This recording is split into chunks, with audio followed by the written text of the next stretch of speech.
When Corey Haim first revealed the story of the horrific treatment he suffered as a child star, many believed he was talking about Charlie Sheen. Ultimately, even more information came out after his untimely death, and the truth was much darker than anybody knew. Corey Haim could be a poster boy for child actors who failed to launch as adults. It was addiction that got him in the end, but there are some sinister accusations to explain Haim's tragic fall from grace. Growing up, Corey's mother noticed something worrisome about her son. He lacked confidence and seemed painfully introverted. And if you're a shy teenager, the last place you want to be is in the spotlight. But his mother thought that thrusting him onto a stage would cure his shyness. She signed him up for improv classes and even mime lessons. Unlike Corey, his older sister, Carrie, did want to act. It soon became his job to go with her to auditions. While Carrie was met mostly with rejection, Corey got the opposite reaction. Even though he wasn't auditioning, producers wanted him. First he did some commercials, and then he got his first role, a Canadian educational TV show called The Edison Twins. It wouldn't be long before he made the massive leap to Hollywood. In 1984, when he was 13, he won a role in a movie, a thriller called Firstborn. In it, Corey plays the son of a woman who begins seeing a not-so-nice guy named Sam, played by Peter Weller. Although this should have been an exciting milestone for Corey, the set of the film proved to be terrifying, all thanks to his co-star's disturbing scare tactics. On his first day on set, Corey made the mistake of trying to compliment Peter Weller on his acting.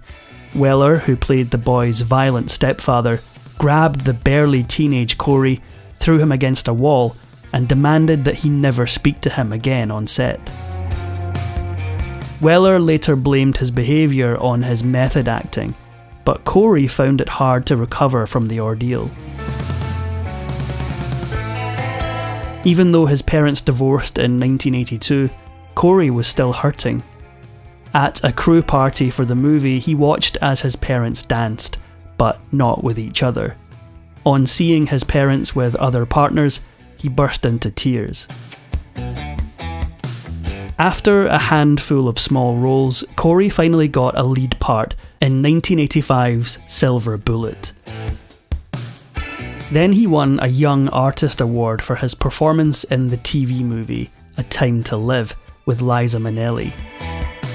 Once Corey hired a Hollywood agent, he stepped into a lead role almost immediately. Lucas came out in 1986, and Corey was the titular character. Years later, his friend and fellow 80s actor Corey Feldman said that there was some serious trouble on the set of Lucas. Feldman alleges that co-star Charlie Sheen molested Corey Haim sometime during the shoot. Of course, Sheen denied these allegations, and he had someone surprising in his corner. Believe it or not, it was Corey's sister, Carrie, who stood up for Sheen. She said that Sheen was too busy with her to be messing with her little brother. The accusation against the actor seemed to disappear. Then, in 2017, Sheen was once again accused of assaulting Corey Haim while filming Lucas. This time the accusation came from actor Dominic Brascia, who worked and became friends with Corey on The Lost Boys. Corey's mother, Judy, decided to speak out. She said that nothing could have happened on the set of Lucas because she would have known about it. She then accused Dominic Brascia of being the one who abused her son. This sounded exactly like what Sheen needed to hear, and that's why some people believe he paid her to say it. In spite of what may or may not have happened on the set of Lucas, Corey's performance ignited interest. With all the excitement around his career, the young actor decided to leave Canada and move to Los Angeles. Around this time, Joel Schumacher was looking for young actors for his vampire film, The Lost Boys. Corey was soon cast, and he met someone who would change his life. Another Corey by the name of Feldman. Most of the other actors in The Lost Boys were old enough to party, but the Coreys just hung out together watching movies. A friendship began to blossom, but it was also a friendship destined for incredible highs and unspeakable lows. The Lost Boys turned out to be a hit, and many still regard it as a classic. The film was also the starting point of a film partnership between Haim and Feldman. It was at this point that people started calling them the two Coreys. Haim had found a friend and someone to star in movies with. What could go wrong? In short, everything. The director of their second film together, License to Drive's Greg Beeman, said that the Coreys liked to goof around on set, and sometimes they would disappear altogether. But he did add that they always showed up for work on time. It sounded like just a couple of teenagers having fun, but there was something much darker going on. License to Drive required Haim to drive a car, but there was a problem. He only had a learner's permit, which meant there had to be an adult in the car when he was driving. To keep within the law, the producers had an adult hidden in the back seat whenever Haim had to drive. But it turned out there were other reasons for Haim not being suitable to drive a car. He later said that while making the film, his struggle with addiction was already an issue. During a stint in rehab, doctors gave him prescription medication to deal with the withdrawal symptoms. Thus began a serious issue with Valium.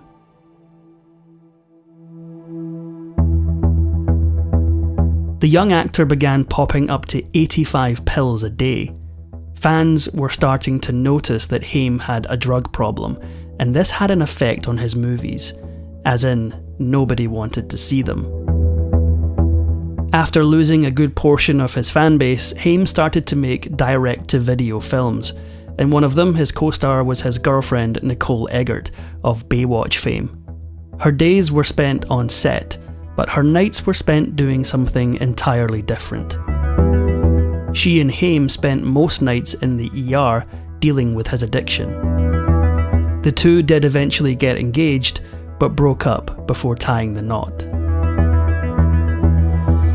In spite of his addiction problems, Haim still had a fair chunk of change in the bank and decided it was time to get a decent place to live. He found a mansion in the Hancock Park neighbourhood of LA. For some reason, he bought the house with his manager, Michael Bass. Sharing a house with his business manager was a mistake from the beginning. Bass had spent 2 years in prison after being convicted of swindling and didn't seem to have learned his lesson. Bass intentionally rushed the purchase of the house so he and Haim could host a charity benefit for Toys for Tots. According to sources, the benefit was a big scam, but this was only the first red flag of many. About a year after moving into the house together, Haim tried to fire Bass as his manager, but Bass wasn't leaving. Haim ended up not just firing him, but also firing at him with a BB gun.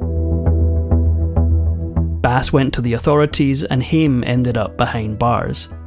The other Corey had to swoop in and pay $250 to bail him out.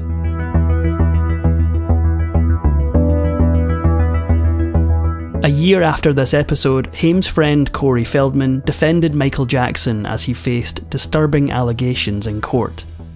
When Jackson settled out of court with his 13-year-old accuser, he wanted to thank Feldman for his support. He invited Feldman and Haim to spend time at his Neverland Ranch. This was the first time Haim had met Jackson, and this friendship was headed for controversy. Over the next years, Haim and Feldman appeared in a large number of rubbish straight-to-video films. In an effort to get back into the mainstream, Haim auditioned to play Robin in Joel Schumacher's Batman Forever. He probably hoped that Schumacher would remember when they made The Lost Boys together. Apparently not, because he cast Chris O'Donnell to play Batman's sidekick instead. Clearly, Haim was counting on help from friends like Schumacher, but his behaviour made this impossible. Still hurting from his failure to get the part in Batman, Haim agreed to appear in Feldman's directorial debut, Busted. During filming, his addiction spiralled out of control.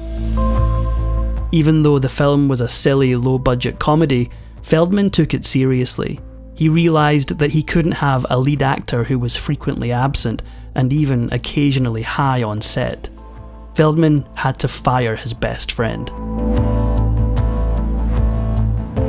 In 1996, Haim was about to make Paradise Bar and needed to fill out his insurance form. He hesitated over the question about any pre-existing medical conditions because addiction was on the list. He didn't tick the box, and trouble soon followed. When the producers realised they had a user on their set, they checked Haim's insurance form. They then got Lloyd's of London to sue Haim, and he had to pay them $375,000, all for not ticking a box. Haim simply had to add the money he owed Lloyd's of London to a pile of other debts. He owed the IRS $100,000 and another $100,000 to various other creditors. And what about his assets? Haim had $100 in cash, an Alfa Romeo Spider, his clothes, and a small pension fund. To make matters worse, he was unemployable due to his addiction problem. In July '97, Haim did the only thing that he could. He filed for bankruptcy. To get out of his financial hole, he returned to Canada. There he made a film called Without Malice. Filmed in a remote part of Saskatchewan, the tiny town only had one bar, and apparently Haim was there until closing time almost every night. He also behaved strangely on set. He would constantly stop the filming in order to call home and make sure his dog was still alive. This erratic behaviour made Haim stand out, but not in a good way. By 2001, Haim had hit rock bottom, and True Hollywood Story was there to help rub it in his face. The TV special showed Haim living in Santa Monica in a simple apartment with his mother. A local pawnbroker told a story of Haim begging for $3 just so he could buy a slice of pizza. In 2003, comedian David Spade made Dickie Roberts, former child star. While Dickie Roberts is a piece of fiction, the film is populated with many real stars that failed to make a successful leap to adult stardom. Haim and Feldman are there, along with some of the kids from The Brady Bunch, 8 is Enough, and others. For Haim, it was a way to make some much-needed cash. Even though he wasn't really making movies anymore, in 2006 VH1 ranked him as number 8 in their list of greatest teen stars. This gave Haim an idea. If people were still interested in him after all these years, what about a reality TV show about the two Coreys? The idea was to have Haim living with Feldman and his wife and watch as Haim tries to get his career going again. Audiences who tuned in to the two Coreys got a shock. They barely recognised the former teen heartthrob, as Haim's addictions had severely altered the way he looked. But this ended up being the least eye-opening aspect of the two Coreys. The series was about to open up some very real and painful wounds, and it wasn't going to be pretty. At some point in the show, Haim opened up about a man who touched him inappropriately when he was 14. The man was a friend of Feldman's, and Feldman knew about the situation. He knew about it for the 2 years that it continued.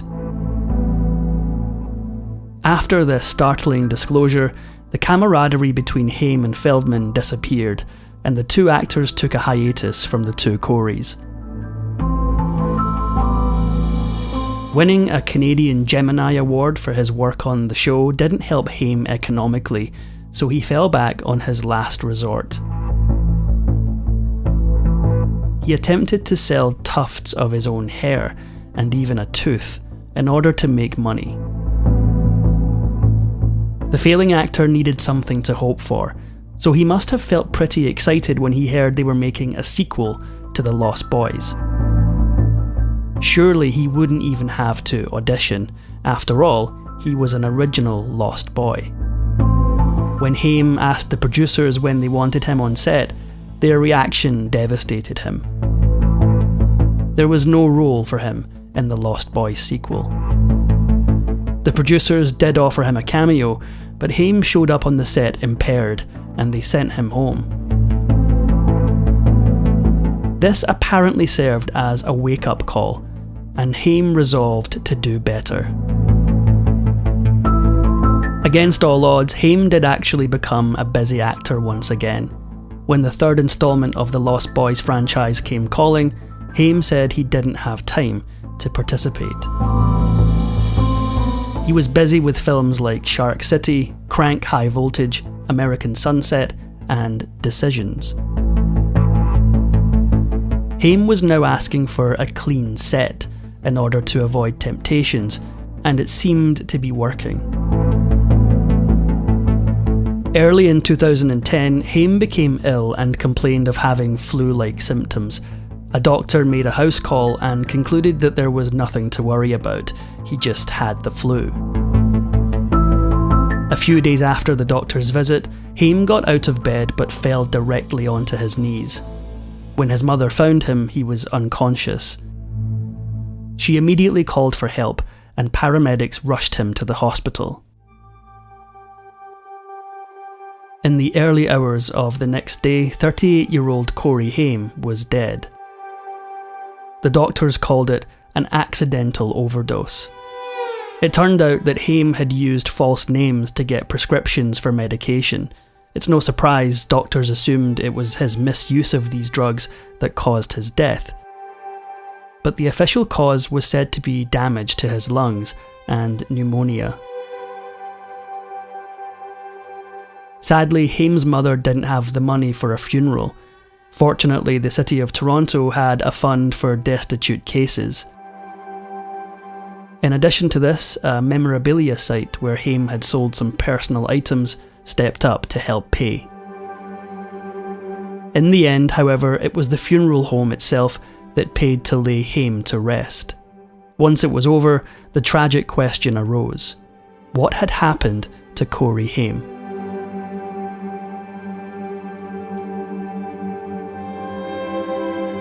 Ten years after his death, Corey Feldman released a documentary about the lives of the two Coreys. In it, there are allegations against many men who Feldman says preyed on one or both of them.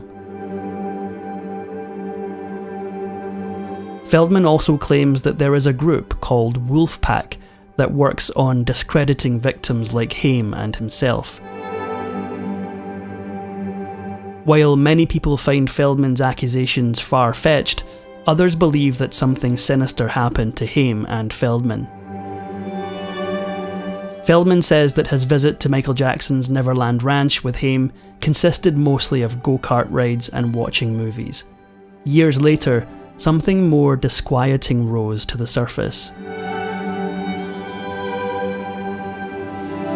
Producer of the two Coreys, Ed Meyer, says that he has a recording of Haim saying that Jackson had touched him sometime after that initial meeting. Feldman has since stopped defending the now deceased Jackson. He still contends that he and Haim were victims of high-profile predators, and he's convinced that Hollywood just wants to brush what happened to the two teen stars under the carpet. He may have a point. In the year of Haim's passing, the producers of the Academy Awards omitted his name from the in memoriam section of the Oscars. The forgetting had already begun.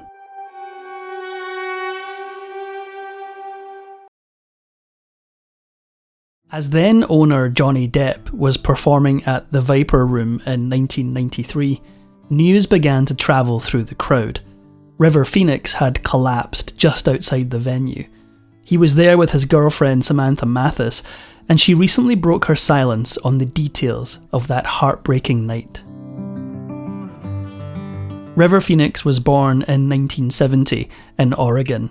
His parents, immersed in the counterculture of the 1960s, decided to name him after the River of Life from Hermann Hesse's novel Siddhartha, a book that was popular among Americans interested in Buddhism and Eastern mysticism. They constantly moved, often living out of their mobile home. Each of their children was born in a different state. They were vegans and rejected Western medicine, opting for a more natural approach of herbal remedies and spiritual enlightenment. River was the eldest of 5 Phoenix children, all of whom went on to have successful careers in their own right, the most well-known being Joaquin. River would later describe his childhood as a desperate situation. A talented and passionate guitarist from a young age, he had to use his skill just to survive. He and his siblings would often busk on street corners, performing hymns and cover songs to raise money so the family could eat. So blazing was Phoenix and his siblings' talent that their street performances began to attract massive crowds. These audiences would often be so big that police officers would have to interfere to disperse them. He never had a formal education throughout his entire childhood. His parents taught him to read and write, and a screenwriter later described him as having no deep roots into any kind of sense of history or literature. River's parents had darker priorities. Always seeking their next spiritual fix, they decided to link up with the Children of God religious sect in 1979. They were looking for salvation, but they had no idea what kind of nightmare they were getting into. The organisation is largely considered a cult that preys on vulnerable people. The Children of God stationed the Phoenix family all the way down in Caracas, Venezuela. Living on an agricultural compound, the cult assigned them work as missionaries and fruit pickers. It seemed like a chance to build community, but instead, River would endure unspeakable horrors. The Children of God cult became reviled for the horrific acts they would force their members to engage in, regardless of age. River Phoenix was not spared this treatment. In an interview later in his career, he claimed he lost his virginity after being coerced at the age of 4.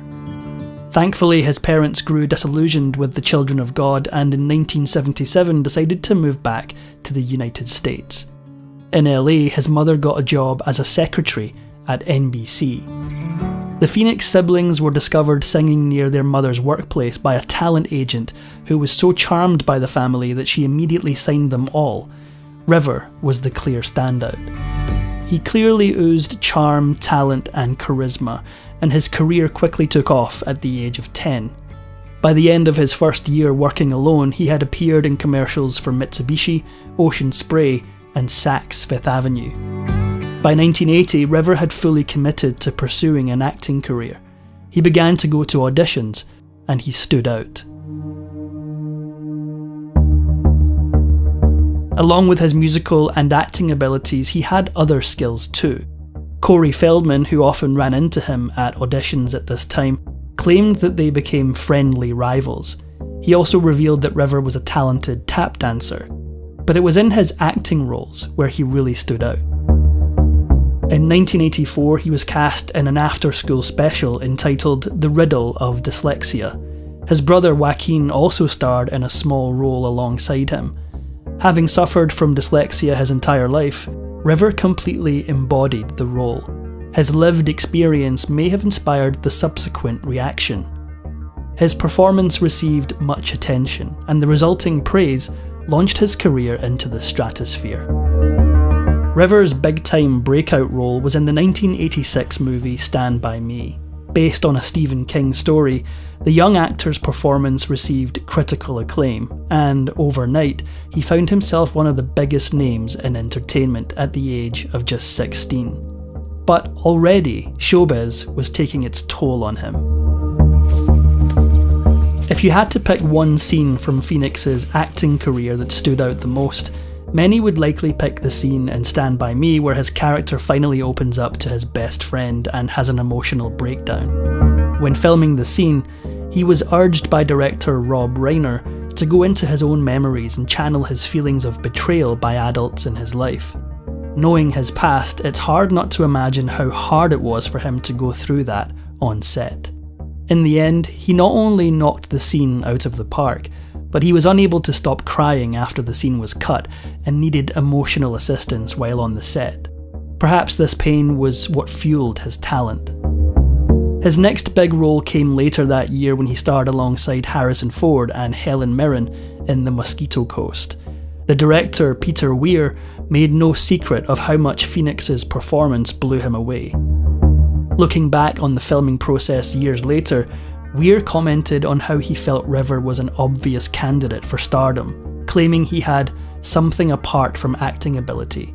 Laurence Olivier never had what River had. While filming The Mosquito Coast in Belize, River Phoenix struck up a romance with his co-star and on-screen love interest, Martha Plimpton. Like something ripped out of a Hollywood rom-com, the two initially couldn't stand each other, but would end up in a relationship that lasted years. River Phoenix was an outspoken animal rights activist and vegan. Plimpton once recalled how the two went to a fancy restaurant in New York. After she ordered soft-shell crab, River stood up and left the restaurant. She found him on Park Avenue crying. When she asked what was wrong, he confessed his pain at her eating an animal. His sensitivity defined his professional life as well. Despite the star-studded cast and big budget of The Mosquito Coast, the movie was something of a commercial and critical flop. This shocked River greatly, and he later spoke about it in interviews, displaying a unique capacity for self-reflection, a trait that would sometimes take him to dark places. It's easy to forget that by the time he landed his first leading role, River was still a child and under the guardianship of his parents. By the time he was 18, his family had relocated over 40 times. With his newfound success, it was finally time to settle them somewhere. Upon reaching adulthood, River Phoenix had an impressive net worth. Reflecting his kind nature, he decided he would purchase property on which his family could finally settle down. With his abundant wealth, the young actor purchased not one but 2 ranches for the Phoenix family, one in Florida and one in Costa Rica. His 6th film was released later the same year. Directed by Sidney Lumet, River starred once again alongside his girlfriend Martha Plimpton in Running on Empty. Another acclaimed performance on his part, he became the 6th youngest Academy Award nominee of all time, getting a nod in the Best Supporting Actor category. He lost the Oscar to Kevin Kline, but it didn't faze him.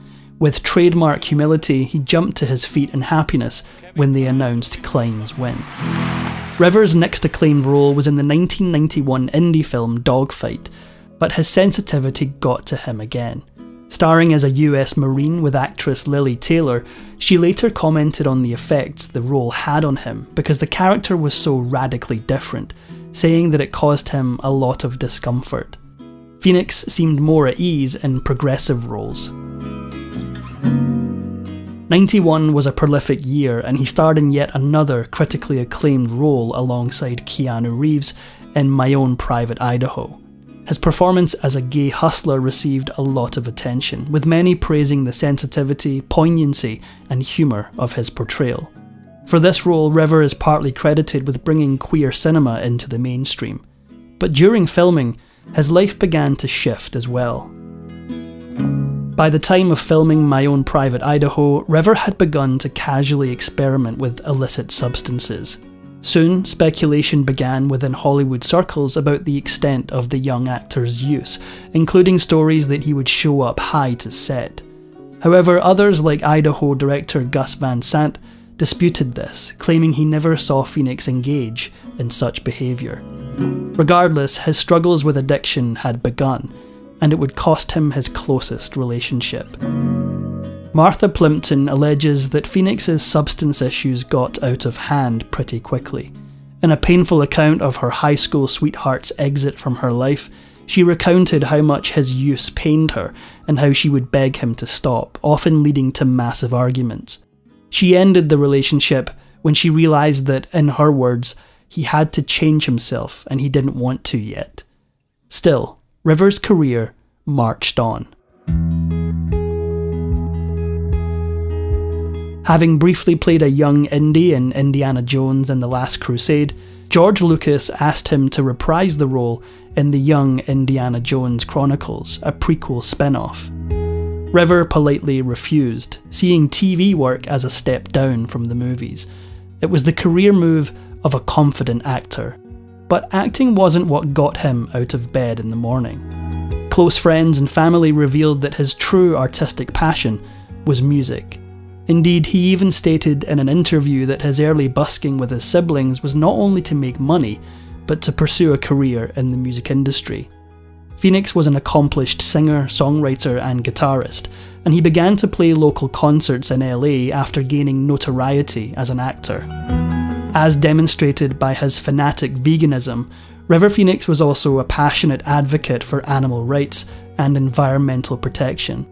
He became a spokesperson for PETA, gave speeches at environmentalist rallies, and wrote op-eds on these issues in teen mags directed at his young fan base.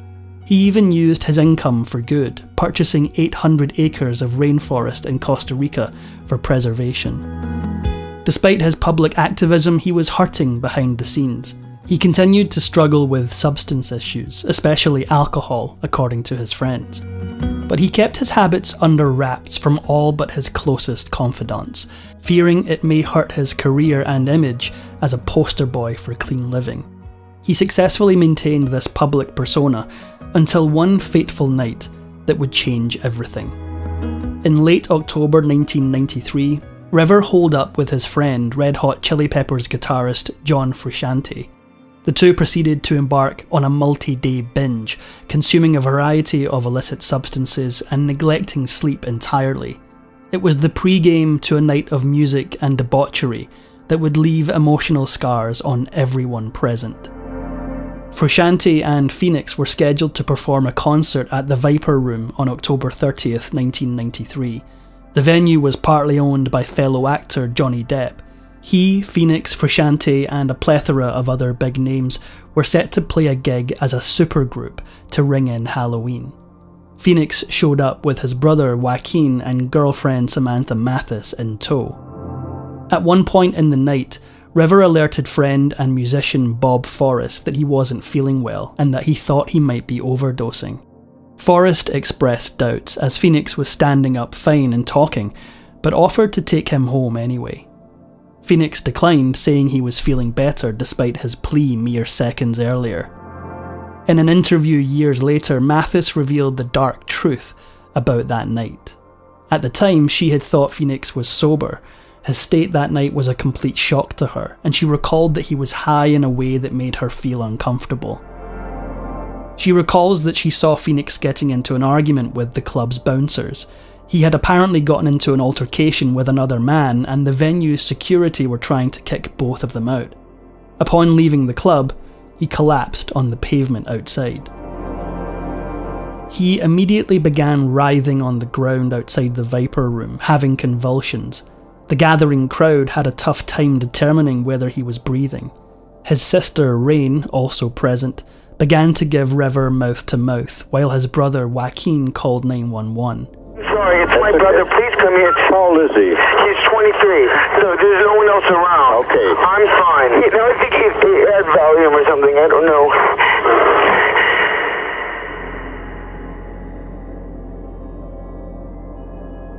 He was rushed to Cedars-Sinai Medical Center where they attempted to resuscitate him. Sadly, the attempts were unsuccessful. At 1:51 a.m. on the morning of October 31st, River Phoenix was pronounced dead at the unbearably young age of 23. A promising artist and activist had been lost, seemingly out of nowhere. In the days following his death, the Viper Room became a shrine to his memory. Fans left candles, flowers and pictures outside in tribute. The club itself closed down for a week out of respect, and at Johnny Depp's insistence, closed every subsequent year on Halloween in honour of his friend. The media was less respectful. Following the release of Phoenix's autopsy report, which confirmed the presence of multiple illicit substances in his body at the time of his passing, the press's reaction was disturbingly gleeful. It was a perfect tabloid story. Vegan poster child of clean living dies from dirty habits. One writer described him as the vegan James Dean, comparing both actors' sudden deaths at young ages. The image painted of Phoenix was painful to those who knew him best. Many of his friends, including My Private Idaho director Gus Van Sant, have asserted that Phoenix's substance use was exaggerated by the media following his death. The real tragedy, they said, was that he was only a casual, occasional user who happened to have one bad night with the worst possible outcome. After his passing, the media blamed River Phoenix for his own tragic demise, but those in the Hollywood scene pointed fingers among themselves, and many settled on one figure. According to author Gavin Edwards in his book Last Night at the Viper Room, River Phoenix and the Hollywood He Left Behind, Mathis told him that Red Hot Chili Peppers member John Frusciante had given Phoenix a strange mixture in a cup that had set everything off. An account by director William Richard, who worked with Phoenix on Jimmy Reardon, stated that he'd heard about someone who was there that night who went into hiding afterward, in fear he'd be arrested. He said he later realised the person in that story was Frusciante. Regardless of the way he went out, it's the way River Phoenix has been remembered that really matters. In an emotional speech accepting the Oscar for Best Actor in 2020, Joaquin Phoenix honoured his older brother and the influence he had on him. When he was 17, my brother wrote this lyric. He said, "Run to the rescue with love and peace will follow." Thank you. Just before midnight on November 11th, 2003, friends entered Jonathan Brandis' Los Angeles apartment and made a horrific discovery. For a time in the late 1980s and early 1990s, Jonathan Brandis was one of the most promising child stars in Hollywood, and his role as Bastian Bucks in The Neverending Story 2 was supposed to cement him as a bankable teen heartthrob. Worst of all, it did, but his fame was also his curse. Born in April 1976 in Connecticut, based on his looks alone, Brandis seemed destined for stardom. Seeing their adorable open-faced child, Brandis' parents began putting Jonathan in print commercials starting from when he was just 2 years old. By the age of 4, he was appearing in television commercials, and for now, the only way to go was up. And this Captain Crunch is part of a balanced breakfast. Now, don't get me wrong, I love this guy, but Captain, ditch the hat, all right? At the young age of 6, Brandis nabbed the role of Kevin Buchanan in One Life to Live. It spurred a drastic change for his family. Deciding to gamble on their son's charisma, they packed up and moved from the East Coast to Los Angeles 3 years later, and soon Jonathan was a regular guest star on shows like The Wonder Years. Let's eat. Man, that's hilarious! And Full House. Yeah, well, you're real nice and fun and smart. But Kathy Santoni is... Soon after, the opportunity of his life opened up. In the late 80s, producers began casting for child actors for the upcoming sequel to The Neverending Story, subtitled The Next Chapter. After all, the first film had been made 6 years earlier, so all the original actors had aged out of their roles. Brandis jumped into the auditioning process with an important goal in mind. For some time now, the 13-year-old Brandis had been trying to grow out of his childlike roles that had sustained him in the 80s and into more teenage fare. I wish for you to have a heart. He had even tried out for the high school sitcom Saved by the Bell and was considered for a part, only for casting directors to ultimately pass over him. If he won a part in The Neverending Story 2, it would give him a grown-up part and more exposure. It went better than he could have imagined. Over 600 children and young actors auditioned for the limited parts available in The Neverending Story 2. But it was Jonathan Brandis who landed the lead role of Bastian Balthazar Bucks. the lonely preteen who finds himself literally absorbed in a book and ends up in the magical world of Fantasia. Still, the production was no walk in the park. The film's director, George T. Miller, was concerned about child actor labor rules delaying things on set. His solution was nerve-wracking. To speed things up, Miller insisted that Brandis and his co-stars only rehearse scenes once before filming, and often had up to 3 cameras in their faces when they did film in order to get all the angles simultaneously. Yet, Brandis was already turning his experiences into another step up. Although The Neverending Story 2 underperformed at the box office, Brandis' star was still on the rise. And the same year the film came out, he played the young version of stuttering Bill Denbrough in the terrifying miniseries of Stephen King's It. Brandis later called it the hardest role he'd ever played, particularly when it came to getting Bill's stutter right. The same man. It's not a man. It. But his biggest transformation was just around the corner. For much of his teen acting career, casting directors often pointed out Brandis' height, or lack thereof. When he made Sidekicks in 1992, co-starring Chuck Norris, That's all right, Chuck. That's what sidekicks are for. he was reported to be just 5 feet 4 inches tall. Before long, however, Brandis hit a growth spurt and eventually hit 5 feet 9 inches. And that wasn't the only thing that changed. 1993 was the year that everything changed for Jonathan Brandis. After his successful and growing film career, he landed a role in SeaQuest DSV, which was eventually renamed to SeaQuest 2032. The science fiction show, set aboard a futuristic submarine, attracted Steven Spielberg as an executive producer and saw Brandis playing the teen genius, Lucas Wolenzak. SeaQuest's exploration of the deep is more important than my needs. My father's pursuit of an empire that serves mankind is more important than my needs. A television series was a chance for Brandis to settle into steady acting, only that's not how it went. SeaQuest DSV's first season proved immensely popular, and Brandis was most popular of all, even next to veteran co-star Roy Schneider. Teen girls in particular tuned into SeaQuest DSV to see Brandis, who had now grown into a teen heartthrob, and soon enough, teen magazine Tiger Beat voted him the #1 dreamboat. But it didn't stop there. Eventually, Brandis grew so famous among young girls that they started showing up to the set of SeaQuest DSV to catch a glimpse of him. That wasn't all. They came in such droves and were so enthusiastic, he needed 3 studio security guards to escort him off set each day. And the strangeness kept coming. Brandis had been a working actor since he was a toddler, but nothing could have prepared him for the avalanche of attention that came from his role as Lucas.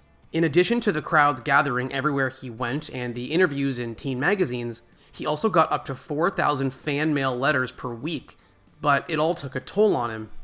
In interviews during this time, Brandis seemed something like a deer in headlights when it came to his immense overnight fame. What kind of things have you kept from movies and TV shows you've been in? Well, first of all, I have all of them on tape. I never perceived myself like this, a teen magazine kid, he once said. As an actor, you just hope to continue working. I sure never knew it was coming. Overwhelming as it was, Brandis still took advantage of it. According to Brandis' SeaQuest co-star Roy Schneider, Brandis mostly had a good head on his shoulders about his newfound fame. As Schneider noted, he takes his incredible popularity with a grain of salt. However, Schneider did add one confession, other than the fact he uses it to get girls. In fact, Brandis' love life was heating up. By 1995, Jonathan Brandis was a teen heartthrob, and at 19 he had finally fully escaped his child stardom, even if teen stardom had its own problems too. To go along with this, he began a relationship with Fresh Prince of Bel-Air actress Tatiana Ali.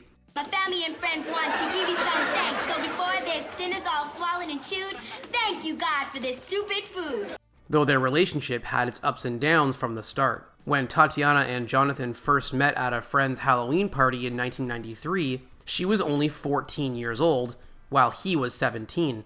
More than that big age gap, Brandis' fame also eclipsed Ali's. So although there was mutual interest, Ali played it safe. As she commented, he was older, probably a lot more experienced. It was uncomfortable. It took a good while for that to change. 2 years after their first meeting, when Brandis was 19 and Ali had turned 16, the pair finally got over their hesitations and officially got together. Naturally, Hollywood immediately pounced on the new couple. Yana, Ali from Fresh Prince of Bel-Air, how are you?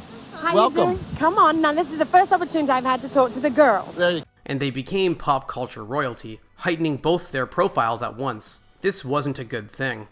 At the time, Brandis couldn't go anywhere without young women recognizing him and going into fits. At the same time, Ali was a star in her own right and commanding her own attention.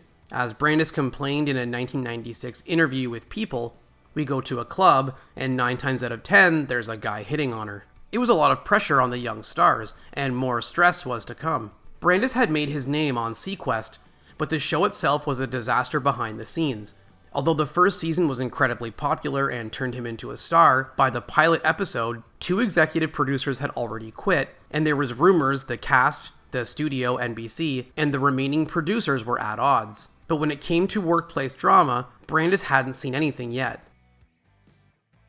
The second season of seaQuest was a blessing and a curse.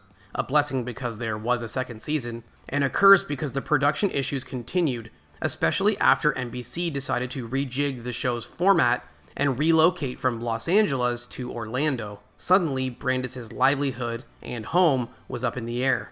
It wasn't just the show's set that changed.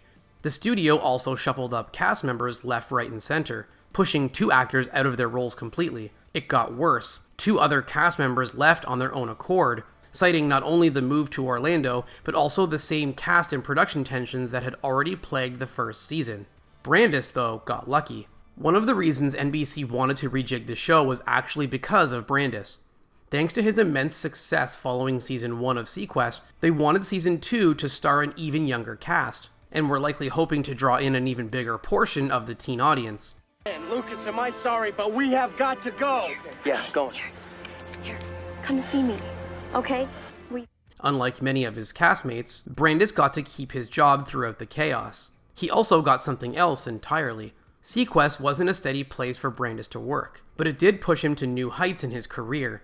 Producers let Brandis, as one of their biggest stars, actually write an episode of the second season, The Siamese Dream, which appeared as episode 20. Although Brandis could control one episode, he couldn't control the train wreck that was the show as a whole. If seaQuest's strong start in season 1 began to crumble under all the backstage issues, season 2 let those issues fester. Then, by season 3, it was in a full-blown crisis. Producers kept changing much of the concept and setting of the show, and it got so bad that Brandis' co-star, lead actor Roy Schneider, fought with producers to release him from his contract. The damage was done. Though Brandis' teen idol status continued, seaQuest began to plummet. By the time the 3rd season aired, Brandis was the only cast member to appear in every episode, and only one of 3 actors on the show to have been with it since the beginning. Brandis may have felt he owed NBC. They had taken a chance on him and even allowed him to write a television episode, but in the end, the studio betrayed him too. By all accounts, Brandis was a professional who came to work each day on seaQuest, hoping to bring all he could to the role. All it gave back to him was a cruel shock. Partly thanks to all the changes of the show, seaQuest was hemorrhaging its audience, and NBC axed it abruptly right in the middle of season 3. Still, Brandis had a bright future in front of him, or so everyone thought. To be fair, few people could see the end coming at this point. Brandis left seaQuest at the height of his career, and he was firmly embedded in the social circles of some of the hottest young stars of the 90s. In particular, he was close with his fellow child star Soleil Moon Frye, who gained fame as the titular character in Punky Brewster. Dishes are done. Hey, Brandon, how's the floor polishing coming along? Other things in his life were looking up too. Over the next handful of years, Brandis put together an immensely consistent string of roles, first in television films, and then in supporting roles in cinematic releases like Outside Providence. Hey, Mousy. What's this? That's a bid. And Ride with the Devil in the late 1990s. For an actor who only wanted to work, it was what Brandis needed most. But even that was about to falter. At the turn of the new millennium, Brandis' career began to sputter. Although Outside Providence and Ride with the Devil were traditional theater releases, his next role in Bad Girls from Valley High had difficulty even finding a distributor and hung in release limbo for years. The biggest blows were yet to come. It wasn't just Brandis' professional life that began taking hits. His personal life also suffered a catastrophe. In 2001, after 6 years of dating, he and Tatiana Ali called it quits. Although the couple kept the reasons for their split private, it certainly isolated Brandis in a crucial moment of his life, one where he would need a friend. In 2002, Brandis picked up a supporting role in the movie Heart's War, starring heavy hitter Bruce Willis and rising actor Colin Farrell. It looked to be a stroke of luck just when he needed it most. And perhaps best of all, it was obviously destined for a feature film release. But when the final edits came in, Brandis got gut-wrenching news. By now, Brandis was hanging many hopes for his career and his happiness on Heart's War. So when he found out that his work was reduced to a minuscule part, he was gutted. He ended up appearing only in a deleted scene in the official release. Brandis must have felt like he was back at square one, but he got up one more time.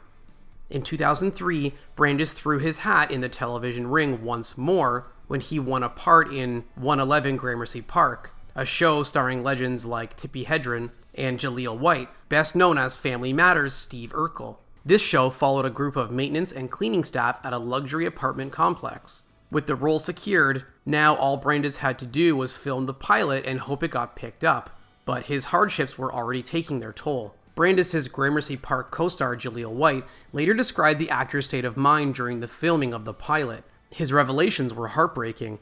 Reportedly, Brandis was on continual edge about whether or not the show would make it to air. As White noted, "I've never known an actor to ask me repeatedly about our pickup prospects the way he did when we shot.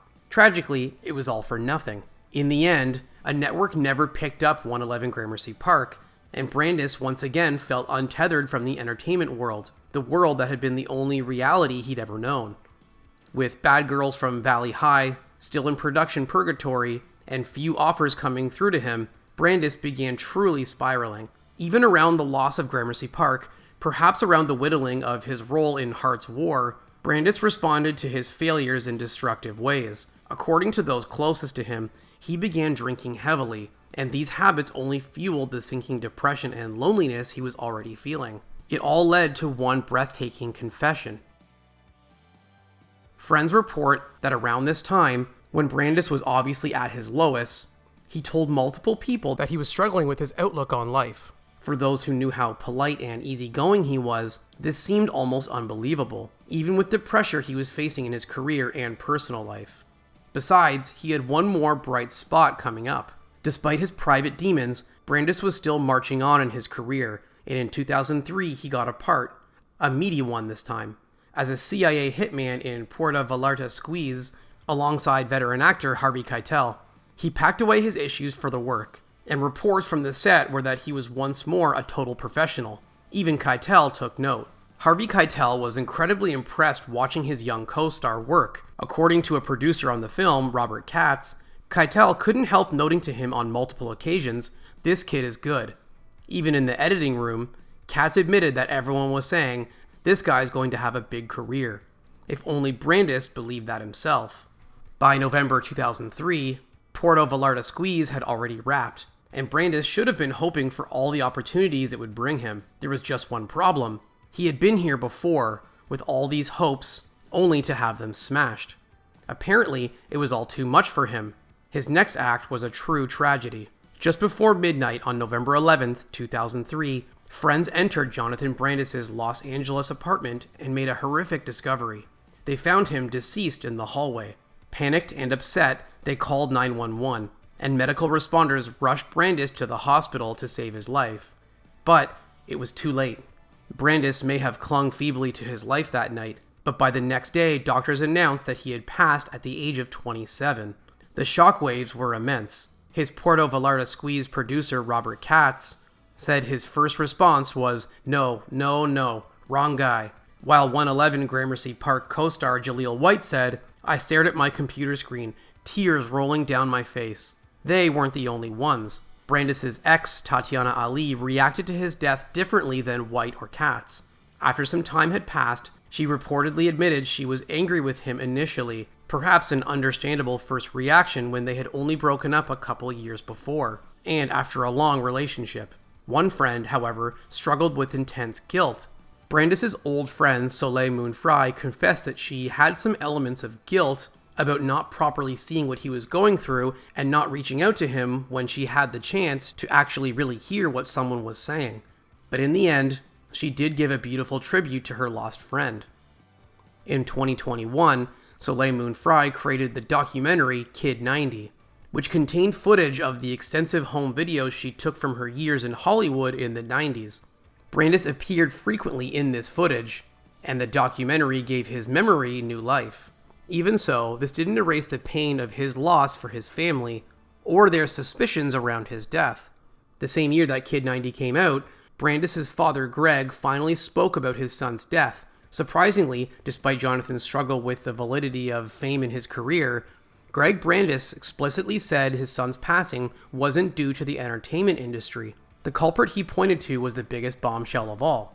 Rather than blaming Hollywood for Jonathan's tragic end, his father believed a previously undiagnosed mental illness was responsible. Greg Brandis admitted, "I look back now, and in his 20s he showed signs of manic depression." As a result, Greg believes that bipolar disorder was a factor in the challenges Brandis faced during his life. Brandis's memory haunted the film world in the months and years after his sad end. Puerto Vallarta Squeeze came out later in 2004, and in 2005, his long-delayed work in Bad Girls from Valley High was finally released direct-to-video. He lingered in other ways, too. Although Brandis has been gone for decades, his father still remembers him each and every day, and even communicates with him. As he said in a 2021 interview, "I talk to him, and it makes me smile. I get the feeling he's looking down at me." Brandis's legacy is full of the ups and downs of Hollywood life, from the highs of teen stardom to the lows of scraping together roles, all amidst his struggles with mental health. But it was not a wasted legacy, and his father Greg hopes that when people read Brandis's story, anyone else suffering can go get help. For years, Bobby Driscoll was the most popular child star in Hollywood, until Walt Disney turned his back on him. The heartbreak sent Bobby on a downward spiral, which ended with his tragic death. And even though he was gone, Disney still dealt him one final humiliation.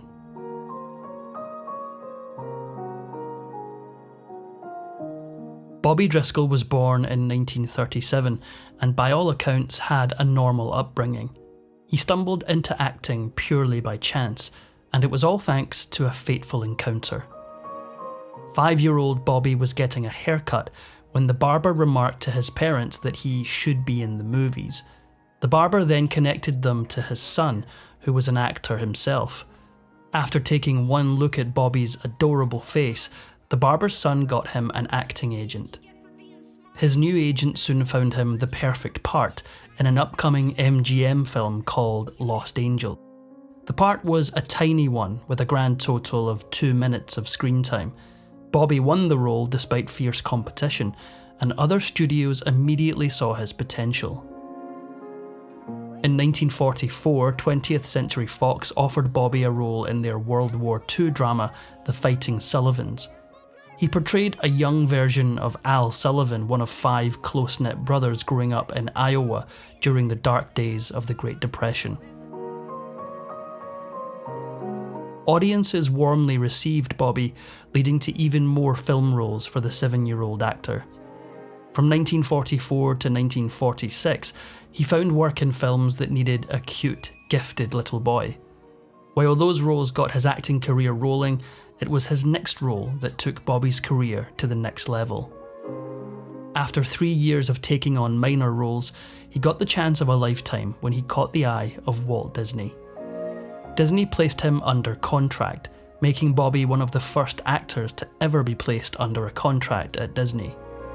The young actor's days of small movie roles were over, but this new life would eventually lead him down a dark and dangerous path. The first Disney film that Bobby appeared in was Song of the South in 1946, in which he took on the starring role of Johnny. There was a lot of pressure on Bobby to perform. At the time, Disney's finances were in shambles thanks to World War II, and they desperately needed the film to do well. While the film received mixed critical reactions and was rather controversial upon release, The film netted Disney a profit, and Bobby received critical acclaim, turning him into a star practically overnight. From there, he quickly became one of Disney's biggest moneymakers. Disney immediately started production on So Dear to My Heart. This was a joint venture with RKO. During production, the bigwigs at RKO were so impressed by Bobby's talent that they borrowed him for two very different films. The first was If You Knew Susie, a comedy musical. The other presented a whole new challenge for Bobby. The Window was a black and white suspense film noir. In the film, Bobby played Tommy Woodry, a boy that witnesses a murder only to have no one believe him due to his reputation as a liar. The part was a far cry from his usual roles. There was no singing, wisecracking, or cartoon animals involved. After filming wrapped, Bobby's career hit a major snag. Howard Hughes, who'd just bought RKO, thought the film was unworthy of release. To make things worse, he dismissed Bobby as not much of an actor. As a result, the film wasn't released until the following year, in May of 1949. When The Window hit theatres, it was a hit with audiences, and the New York Times credited the film's success wholly to Bobby's performance, stating that The Window is Bobby Driscoll's picture, make no mistake about it. At just 10 years old, Bobby proved to the world that he had what it took to be an exceptional actor, and it led to one of the biggest highlights of his career. In 1950, at just 13 years old, he received a very special Academy Award that recognised his work in So Dear to My Heart and The Window. In 1950, Disney cast him as Jim Hawkins in Treasure Island, the studio's first all-live-action film. Not only did it give Bobby another chance at a starring role, but Disney planned on filming in the UK, which ended up being a problem. During the middle of production, authorities discovered that Bobby didn't have a valid British work permit. Both his family and Disney received hefty fines, and Bobby was ordered out of the country. There was no way Disney could complete Treasure Island without him. Or was there? The authorities in the UK allowed Bobby 6 weeks to prepare an appeal. Instead of doing that, Disney used those 6 weeks to hastily film all his close-ups. After he was booted out of the country, they filmed the rest of his scenes using a stand-in. Despite the obstacles, Treasure Island was an international smash hit. It was so popular that Bobby reprised his role the following year for a radio adaptation of the movie. The young boy was flying high, but unfortunately his run-in with the British authorities had a bigger impact on his career than he could have imagined. As a result of those legal issues, Bobby was unable to work on the next two major movies that Disney had planned for him, both of which were filming in the UK. Still, Walt Disney had a lot of affection for Bobby and signed him on to a second contract. For the next 2 years, he continued to find work in film, television, and voice acting. At the same time, he was working on another project, and it would define his entire career. Between May of 1949 and mid-1951, Bobby was working on Disney's animated version of Peter Pan. Not only did he voice the titular Peter, but he also served as the reference model for the film's close-ups. The film was incredibly well received, but in an ironic twist, its success ended up being Bobby's downfall. Although the film was successful, Walt Disney himself didn't like it. He thought that Peter, and Bobby by extension, came off as cold and unlikable. Ironically, critics of the film thought that the portrayal was a huge step up, as the original Peter Pan book portrayed the character as a complete sociopath. Unfortunately for Bobby, after this, Walt's affection seemed to run dry. In a project meeting held after the completion of Peter Pan, Disney stated that Bobby was better suited for roles as a young bully and stopped giving him roles as the likeable protagonist. As a result, he received very little work from 1952 onwards. Disney still kept him on their payroll, but it was clear that they were losing interest in their once favourite kid actor. Things came to a head when Bobby hit puberty. With it came a severe case of acne, which marred the boy's flawless face. One day in 1953, Bobby arrived at the entrance of Disney Studios as usual, only to find his way blocked. The guards refused to let him enter, and abruptly informed him that he was no longer under the employ of Disney Studios. After his dismissal, Bobby, now a teenager, looked to other Hollywood studios for work. In a sad twist, his work with Disney made it incredibly difficult for the young actor to find roles. Most still thought of him as Disney's kid actor. Outside of his career, his private life was going just as poorly. His parents withdrew him from the Hollywood Professional School, an institution that served child actors, then sent him to University High School in West LA. His past as a child actor made him a prime target for ridicule from other students, resulting in his grades dropping. Alone and friendless, he turned to drugs at the age of 17. Thanks to the money he saved up while working for Disney, he had the cash to experiment with a wide variety of drugs, and his experiments led him down a dark path with no return. Eventually, Bobby convinced his parents to re-enroll him in the Hollywood Professional School, where his grades improved. In May of 1955, he graduated and even found work in television. He appeared in a variety of anthology and drama series, such as Dragnet and Medic. Sadly, these small successes weren't enough to turn his life around. After a few years of experimenting, Bobby became a full-blown drug addict. Every cent he made went straight to fueling his addiction. Soon he began butting heads with the law. In 1956, he was charged with possession of marijuana. In December of that year, he made the decision to elope with his longtime girlfriend, Marilyn. The two had 2 daughters and 1 son. On the surface, this sounded like a successful marriage, but for Bobby, that wasn't the case. According to him, his personality took a turn for the worse during his marriage, and his dwindling career soon followed suit. In a last-ditch attempt to distance himself from his Disney days, he began using the name Robert Driscoll when looking for acting jobs. He managed to land 2 television parts in 1957 and a film role in The Party Crashers in 1958, but it was too little, too late. In 1960, Driscoll's life fell apart all at once. As his personality deteriorated, his marriage suffered. He and his wife separated, then officially divorced in 1960. Over the next year, Bobby ran into trouble with the authorities again and again.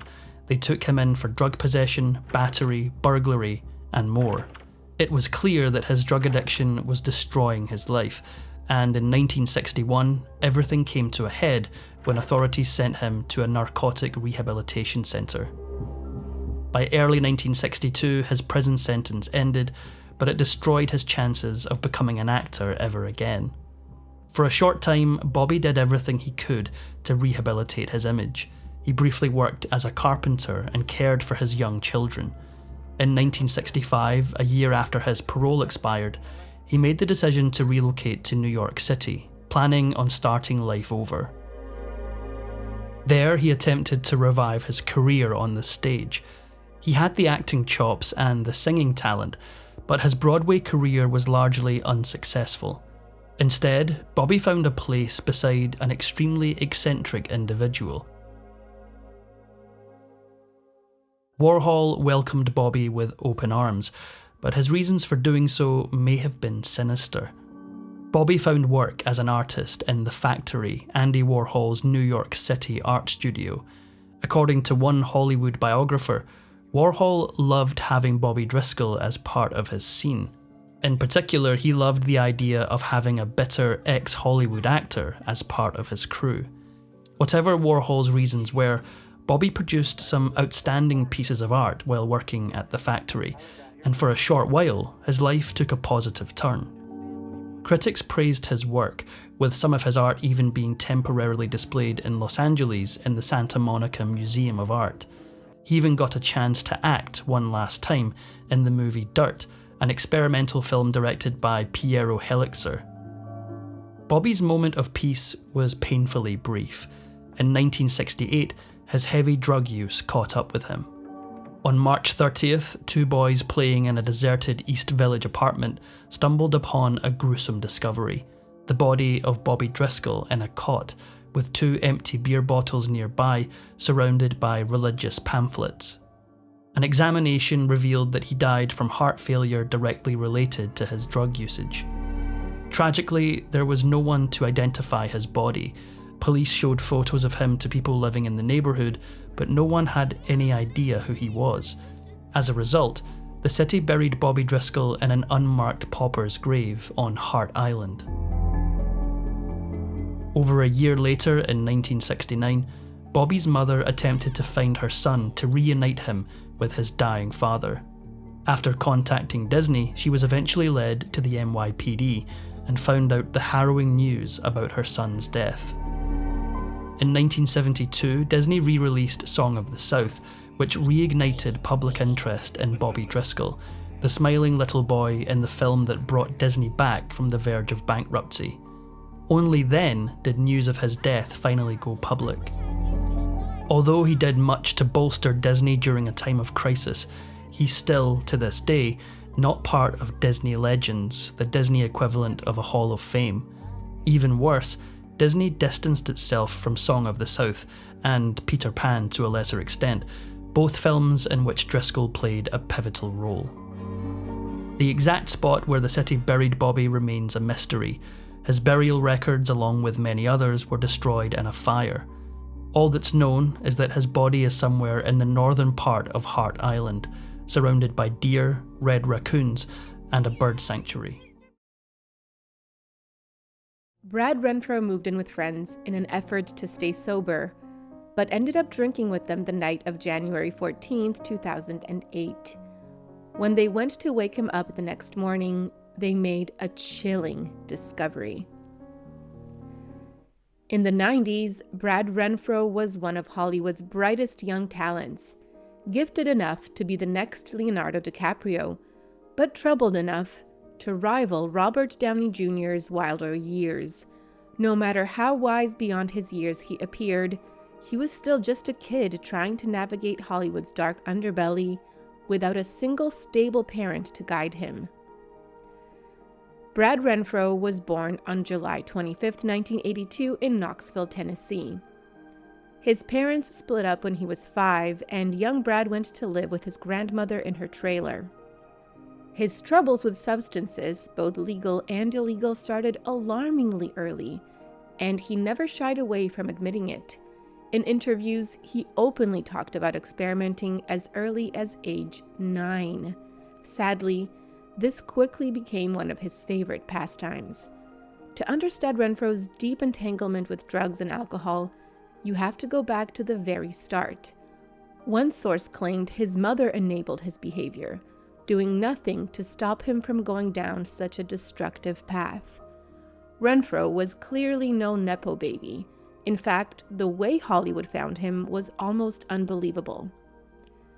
Director Joel Schumacher was casting The Client, an adaptation of John Grisham's novel, and was looking for a boy who understood in the marrow of his psyche what it was like to grow up too soon. Brad fit that description perfectly.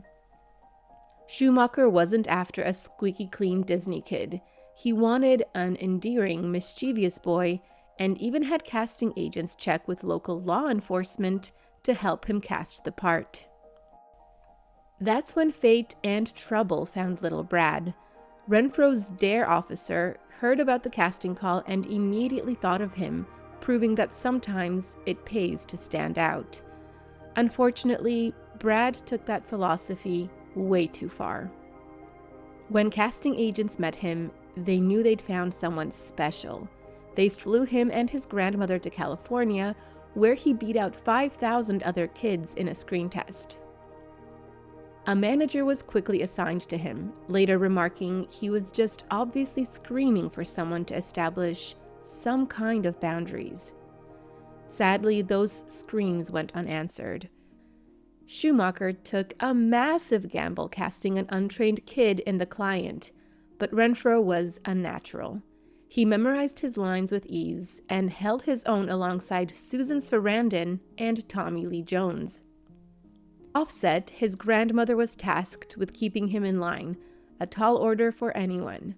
One crew member later admitted having an uneasy realization about Renfro's situation. The boy often showed up to set tired, and when asked, his grandmother's answers didn't quite add up. That was the first inkling where I thought, there could be more going on with this kid, and I don't have control over it. The truth was, no one did. Carrying a feature film is hard enough for adults, but just imagine the pressure on an out-of-control 11-year-old who was already battling addiction. To make matters worse, many of Renfro's scenes were intense and even aggressive. A reviewer summed up Renfro's performance perfectly. He was a plucky, terrorized boy at the heart of a legal thriller. Renfro was determined not to let anyone down with his performance, and he certainly didn't. The Client was a make-or-break moment in his young career, and despite all the challenges, it became one of the top-grossing films of 1994. People magazine even put Brad on their top 30 under 30 list. But with the world watching, would Renfro fall victim to the same curse that seemed to haunt so many of Hollywood's youngest stars? After The Client, it was obvious Brad had been bitten by the acting bug. His next two films, both released in 1995, cast him as a loner, but that's about where the similarities between the two films ended. In The Cure, he played a boy who befriends another child with AIDS. While Renfro's performance drew praise, the film itself didn't fare too well. By now, Brad was making a name for himself and winning admirers of all ages. Among them was The Cure's director, Peter Horton, who said, Brad had a really rough background. He is 11 going on 24, and he didn't seem to have the childhood side of him. Horton also remembered Renfro receiving inappropriate fan mail. A truly shocking fact, since Brad had only just turned 12. His other 1995 role was in a Disney movie. Safe choice, right? Not exactly. The trailer for Tom and Huck called its stars the original Bad Boys, and in Renfro's case, it was half true.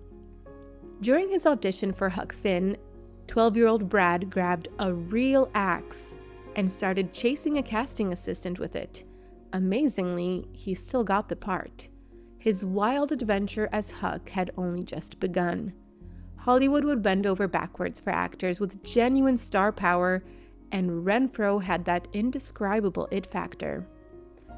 According to Premiere, Tom and Huck's producers paid an acting coach $10,000 a month to keep Brad Renfro out of trouble.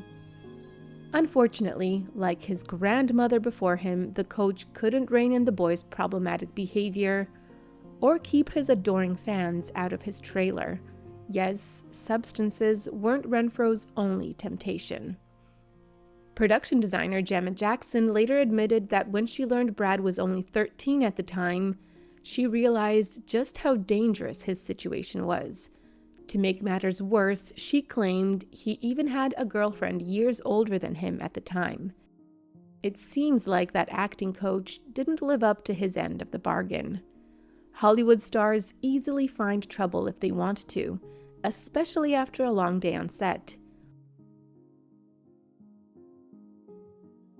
One night, Renfro and co-star Jonathan Taylor Thomas, then at the height of his home improvement fame, tried to get into the restaurant Hooters. When questioned by the bouncers, Brad explained, "I'm the kid with the kid from Home Improvement." The misbehavior didn't stop there. Even with a so-called minder, Renfro wasn't the only one pushing boundaries. In one scene, the boys had to cover themselves in mud. Director Peter Hewitt remembered it being cold and uncomfortable, but that wasn't the only issue Brad had to face. Renfro wore inappropriately tight-fitting undergarments, while Jonathan Taylor Thomas had on loose-fitting pants. Sadly, this kind of exposure would become a troubling pattern in Renfro's career. Renfro continued to receive offers from Hollywood. He went from Disney to the dark Barry Levinson-directed thriller Sleepers. a movie absolutely not meant for kids. Worse still, much of the brutality centered on 13-year-old Renfro. Although Brad seemed tough and even grown up, Levinson must have realized the toll those scenes were taking on the young actor. Even he admitted that the boy was fraught with demons and needed help. But instead of figuring out how to actually help him, the production hired yet another guardian to try to curb the actor's spiraling behavior. Then came Apt Pupil, a film surrounded by issues. It was directed by the controversial Bryan Singer, starred a 14-year-old struggling with substance abuse, and featured a script about a boy obsessed with a Nazi soldier. One crew member even caught Renfro sneaking cigarettes whenever the union rep wasn't paying attention. Sadly, that was the least of the problems on set. Fernando Atzcool, the film's first assistant director, found himself trying to keep Brad in line as well. It was a very demanding task. He was concerned and he genuinely cared about the boy. Atzcool even walked off the set in protest when the filmmakers pushed Renfro to work far beyond legal limits just to keep the production on schedule. And working overtime wasn't the only problem. The cast and crew of Apt Pupil worked hard, but they definitely played hard too. At a casual party during filming, Atzcool couldn't believe Brad Renfro was celebrating with everyone else. He was the only child present. Atzcool thought a 14-year-old boy had no business being at that party, but stayed quiet, feeling it wasn't his place to say anything. Now, where to begin with Apt Pupil director Bryan Singer? Over the past 2 decades, he has faced serious allegations of misconduct. One particularly concerning moment in Apt Pupil occurred during a scene set in the school gym's shower. Working with minors on set requires careful attention, and scenes involving nudity demand especially strict protocols to ensure everyone's safety and comfort. During the shower scene, reports emerged that the production required a group of boys to undress fully. The crew later described this as a misunderstanding, but the incident, nonetheless, led to several legal actions involving the production and Singer. Hollywood's flashy parties often come with a dark side. Around the time of Apt Pupil, Bryan Singer was famous for hosting pool parties. One friend described these gatherings as something like a high school party, and wondered why there were so many young boys in attendance. One of these young boys was Brad Renfro. A male source told The Atlantic that he had had a relationship with Bryan Singer when he was in his early teens. Singer reportedly brought this individual to the set of Apt Pupil and to one of his well-known parties.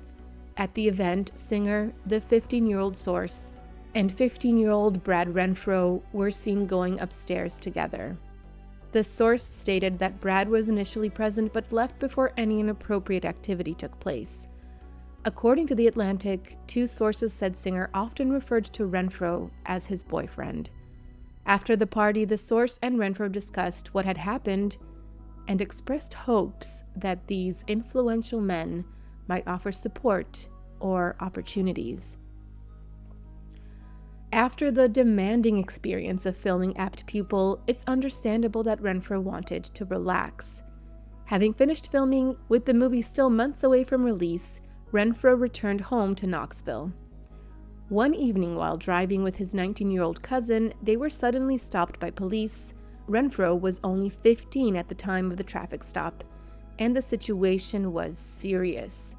According to the sheriff's report, his bloodshot eyes and blurred speech raised concerns. He was found to be carrying a small amount of illicit substances, which were hidden in his socks. Both Renfro and his cousin were arrested and charged. Having a celebrity at the county courthouse drew plenty of press, and Renfro didn't disappoint. Outside the building, he got into a loud argument with his mother that escalated until he was shouting and cursing at her.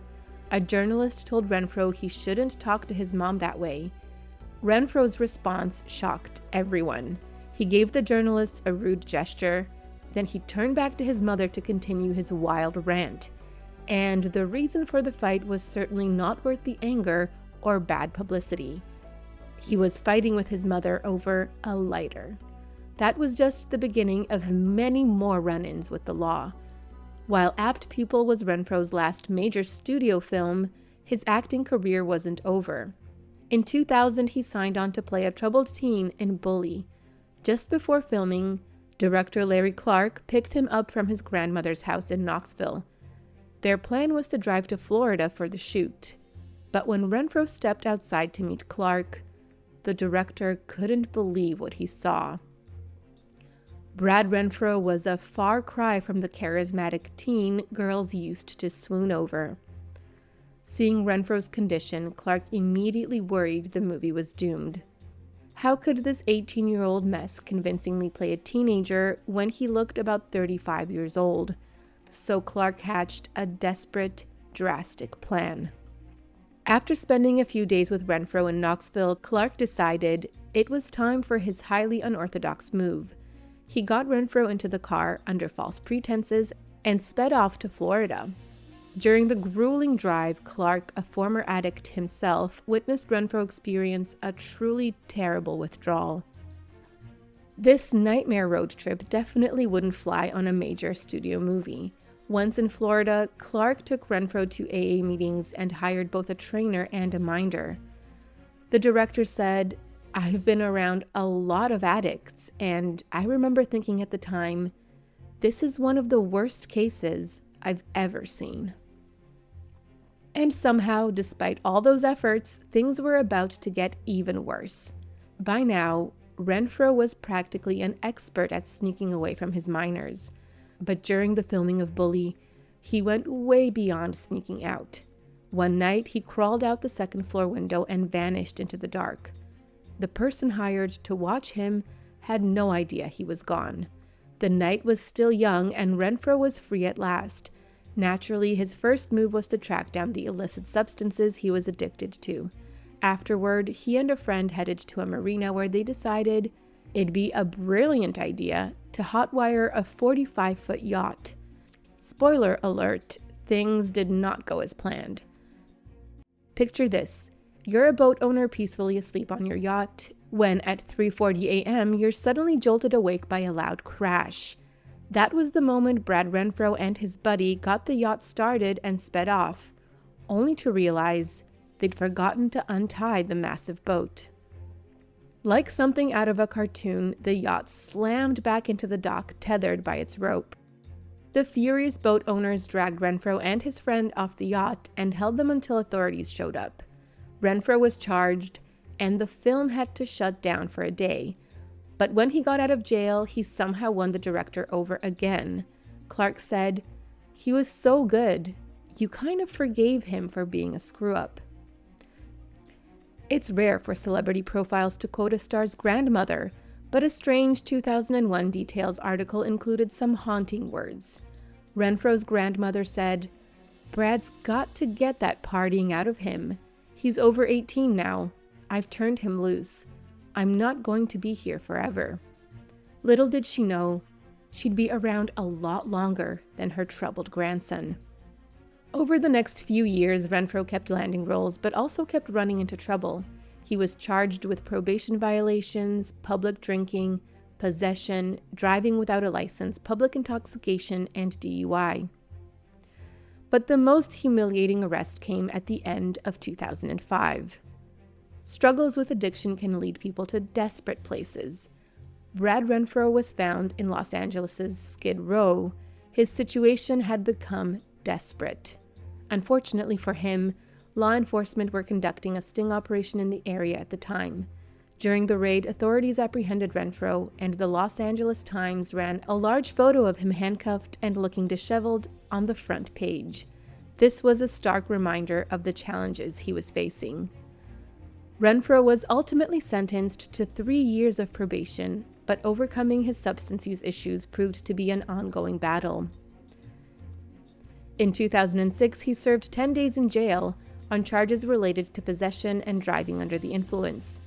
By June 2007, he had violated his probation by failing to enroll in a mandated treatment program. The question remained, would he commit to try again? He did give rehab another shot. The judge had made the consequences clear if he didn't get help. After finishing the program, Renfro moved in with some LA friends who wanted to help keep him clean. But just as it seemed he might turn a corner, fate had other plans. After a night of drinking with those friends, Renfro went to bed. But the next morning, when his friends tried to wake him, they found he wasn't breathing. They called 911, but it was too late. Renfro died at just 25 years old. The coroner ruled it an accidental overdose. After his death, a surprising secret emerged. Renfro's obituary revealed he had a son and named him Y. Renfro. Us Weekly later revealed the boy's name was Yamato and that he was born in Japan in 2003. Brad Renfro was often compared to James Dean, who starred in Rebel Without a Cause, a troubled film star whose life was cut much too short. Sounds familiar, doesn't it? Jay North was the famous child star in Dennis the Menace, but behind the scenes he endured horrific mistreatment. Though he ultimately quit Hollywood and joined the Navy, his past continued to haunt him at sea in a shocking way. He was famous for causing trouble on screen as the beloved prankster Dennis Mitchell. As a child star, he shot to fame faster than he grew up, until he escaped. How come you always say thank goodness instead of good night? Jay Waverly North Jr. was born in August of 1951 in the very town that would make him a famous child star and a forgotten teenage has-been, Hollywood. In fact, his mother, Dorothy, was a secretary for an executive of the American Federation of Television and Radio Artists. His father, on the other hand, was the real menace. He drank excessively. Then, before Jay's 5th birthday, he walked out on his family, never to be seen again. Young Jay found solace in the silver screen. He had an innate passion for television and expressed an interest in being on the other side of the screen. His mother didn't push him, but she did leverage her connections to get Jay onto his favourite TV show at the age of 6. His appearance on Cartoon Express, a local LA children's show, captured the eye of more than just audiences. The Hollywood talent agent extraordinaire Hazel McMillan also happened to be watching. Jay's photogenic appearance really stood out to her, and the very next day she reached out to his mother with an offer to represent him. But Jay's mother proved that she wasn't your average stage mum. Working in the industry, she knew the deeply disturbing stories of child actors and didn't want the same for her son. But in the end, she couldn't deny the truth. Jay was a star waiting to shine. Once she gave her approval, Jay's very first professional job wasn't on a sitcom or a movie, it was on a game show. He made his live television debut on Queen for a Day with host Jack Bailey. From there, he landed modelling and commercial work, booking a string of small appearances on some of the biggest NBC variety shows. In 1958, Screen Gems launched a massive nationwide talent search to cast the star of their upcoming series, Dennis the Menace, based on the comic strip. Jay was just 6 years old when he walked into that audition room, and it was clearly a lot of pressure for someone so young. Despite his talent and natural charm, his initial audition didn't go very well. In fact, it went so poorly that it could have ended his career before it even began. However, McMillan proved why she was the best agent in the business. She pushed the studio to give him a second chance. The next audition went so well that the studio invited him back to screen test with his would-be TV family. By the end of summer, they had a pilot in the pipeline. But then for a while after filming wrapped, there was nothing but radio silence. It looked like Jay's big break might not happen after all. Undeterred, he kept working, landing a guest role on Wanted Dead or Alive, and racking up credits on other popular shows. As his TV resume grew, so did his chances of stardom. As he waited to hear back from the Dennis producers, he also got to work on feature films, landing small roles in The Miracle of the Hills and The Big Operator.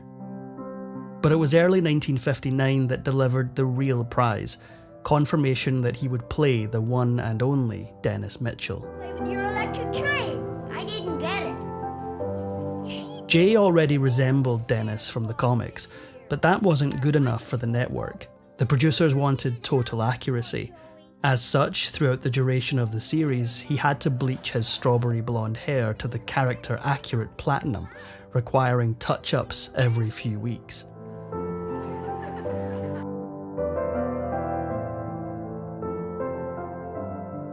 In October 1959, Dennis the Menace premiered on CBS and became instantly popular with viewers.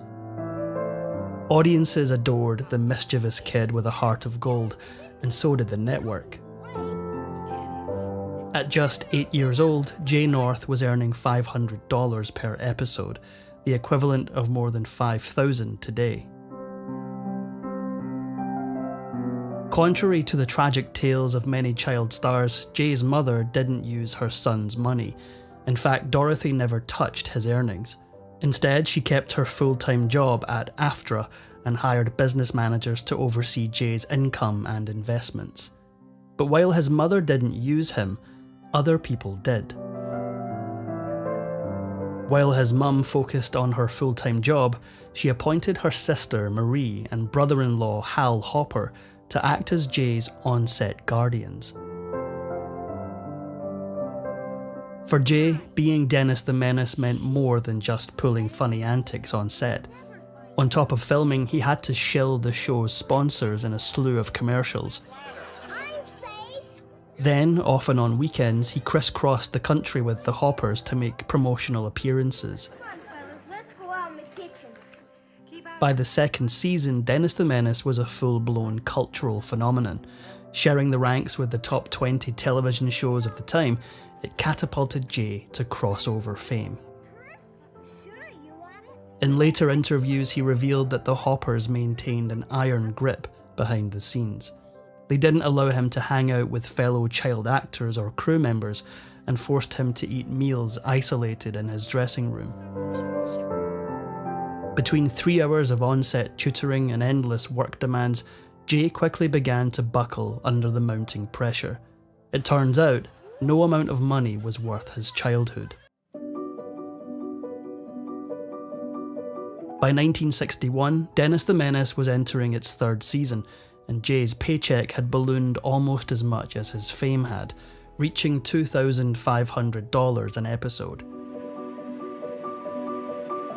Despite the money and continued ratings success, he felt overwhelmed and deeply frustrated. Fame had given wealth, but it had taken much more. According to Jay, his on-set guardian, his Aunt Marie, was both physically and emotionally coercive towards him. If he missed a cue or stumbled over a line, he wasn't just scolded, he was punished. His aunt would take him off set and secretly hit him, always careful not to leave marks where anyone could see. No one, not his mother, the cast, or the crew, knew what was going on. Jay was too scared to speak up, afraid that if he did, he'd face worse punishments from his domineering aunt and manipulative uncle. So he smiled for the cameras, delivered his lines, and quietly endured a reality that was anything but innocent. By season 4, Jay's pay had risen to $3,500 per episode, but the money wasn't enough to mask how much he'd outgrown the show, or to cushion the blow of a devastating loss. The demise of co-star Joseph Kearns, who played Mr. Wilson. The loss devastated Jay and shifted the show's tone permanently. By the end of season 4, the show's ratings were dropping, and so was Jay's desire to continue. In early '63, the studio finally pulled the plug on Dennis the Menace. While the world mourned the end of a beloved show, Jay quietly celebrated. For years afterward, he couldn't bring himself to watch a single episode of the series that had taken his childhood away from him. After Dennis the Menace, Jay's mother enrolled him in prep school, but the damage had already been done. Isolated on set for years and only receiving part-time tutoring, he couldn't relate to his classmates and struggled academically. The fame that had given him so much had left him socially stunted and emotionally lost. He tried to keep up his acting career, landing a role in Wagon Train in 1964, but he couldn't seem to break free of the role that made him famous. Casting directors couldn't unsee the blonde mischief maker. In 1966, he got a second chance at stardom. He landed the lead in Maya, an adventure film set in the Indian jungle. Playing a boy who bonds with a sacred white elephant, the role was a far cry from Dennis the Menace. When the film proved successful, NBC opted to turn it into a television series, giving Jay a chance to redefine his career. He later recalled that director John Barry was a very theatrical man, but also a screamer. Barry's tirades didn't spare anyone, not Jay nor his co-star Sajid Khan, but it was all worth it in the end. Despite its behind-the-scenes tension, Maya reintroduced an older Jay to new audiences and transformed him from child star to teen idol. He graced the covers of magazines and his face was plastered across bedroom walls nationwide, but ratings didn't match his popularity. Slotted against TV titans like The Jackie Gleason Show, NBC axed the series after just one season. Still, it was the redemption that Jay needed. Despite the series' short run, he looked back on Maya with pride. With a more serious acting credit to his name, once filming on the series wrapped, he returned to high school and graduated in 1969. It seemed like he'd found his real role in life at last. After Maya, Jay discovered a way that he could continue acting without the crippling pressures of fame: voice work. He began doing voiceovers for animated shows like Arabian Nights, Here Comes the Grump, and The Pebbles and Bam Bam Show. In the early 70s, he even took his talents to the dinner theatre circuit. While touring the show Butterflies Are Free, Jay met actress Kathleen Brooker. She had a young son from a prior marriage, but the connection was instant. After returning to Los Angeles in mid-1973, they got married. Sadly, the honeymoon lasted as long as a curtain call. The couple separated in April 1974 and were divorced by October. That same year, Jay shocked audiences with his final leading role in The Teacher, an R-rated thriller that showed just how far he'd come from Dennis the Menace. Despite a solid performance that critics praised, fans still couldn't separate Jay from his child star image. Given the film's subject matter, audiences were left feeling uncomfortable. By 77, Jay had grown tired of living in Dennis Mitchell's ever-growing shadow, but his next move left everyone stunned. After years of acting classes and disappointing callbacks, he quietly stepped away from Hollywood and enlisted in the US Navy. However, even there, miles out to sea, Dennis would still haunt him. When Jay reported for duty aboard the USS Iwo Jima, he was just another recruit, but his famous past didn't go unnoticed. Despite glowing evaluations, he quickly became a target of ridicule among his shipmates and superiors for being Dennis the Menace. He only lasted a year before he'd had enough and wanted out. Jay's Navy experience was no Hollywood adventure and proved that he'd never be able to outrun his past. After requesting a reassignment, he served the rest of his time aboard the USS Dixie in California. He was honourably discharged on August 10th, 1979. Thanks to his mother's early decision to invest his money, Jay didn't need to return to acting to pay the bills. He had real estate investments that paid him better than any small role would. Instead, he faded from the spotlight and worked quietly in the health food industry. Still, he couldn't quite see a life for himself that didn't involve a camera and at least a little fame. By the late 80s, Jay had had enough of being called a has-been. In a bold comedy sketch for HBO's Not Necessarily the News, he appeared dressed as an adult Dennis Mitchell, complete with overalls and a slingshot, taking revenge on the entertainment industry with a long list of grievances. It was darkly cathartic. In 1991, Jay tried marriage again. This one only lasted 3 months. He had wrestled with his trying love life, but all of that was about to change.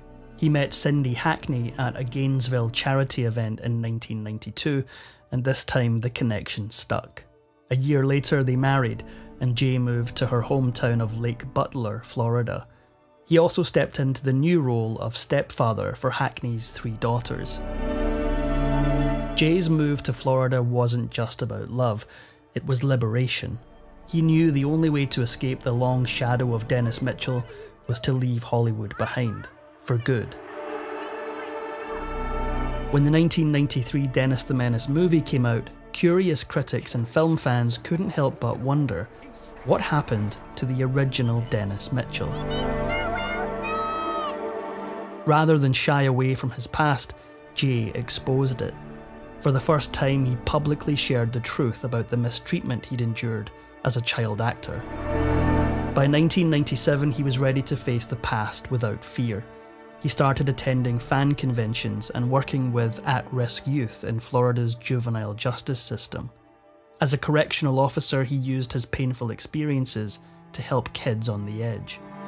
He also began working with A Minor Consideration, an organisation set up to support child stars. Jay stayed in Lake Butler and remained married to his 3rd wife until his final day, on April 6, 2025, when he succumbed to cancer at the age of 73. Child actor Jack Wilde was one of the most charming and beloved people working in Hollywood. Everyone loved him, which only makes his disturbing fate so much more chilling. From the 1960s to the 2000s, English actor Jack Wilde created a charming, youthful persona, launching him into the spotlight. However, fame is fickle, and he learned it can take just as much as it gives. Developing unhealthy habits early on in his life, he would later recall that he started using nicotine at the age of 12. On the upside, he did have some healthier hobbies. When he was 11 years old, Wilde and his brother Arthur got their big break through an unlikely connection. While playing football with young musician-to-be Phil Collins, his mother, June Collins, approached the 2 boys. Being a theatrical agent, she invited them to the Barbara Speake Stage School, which they accepted. However, it wasn't out of a passion for the work. They didn't care about acting. While the Wilde brothers had skeptically embraced acting, it wasn't out of a love for the craft. At first, they weren't convinced, as they already had jobs delivering milk to support their family. However, they were told that show business might earn them more. So even when they started acting, it was first and foremost a job. Luckily, it wasn't long until this paid off. Despite his later fame, Jack's early gigs were less front and center. In 1964, he and his brother were in Oliver, a West End production based on Oliver Twist. Wilde auditioned many times for the Artful Dodger, but they told him he was too short, instead being cast as Charlie Bates. It was actually his brother who landed the role of Oliver. But with this rejection, Wilde found something else. Wilde didn't know it at the time, but he found a very special person during these early years. When he was 12, he met Gaynor Jones, another young actor studying at the same stage school.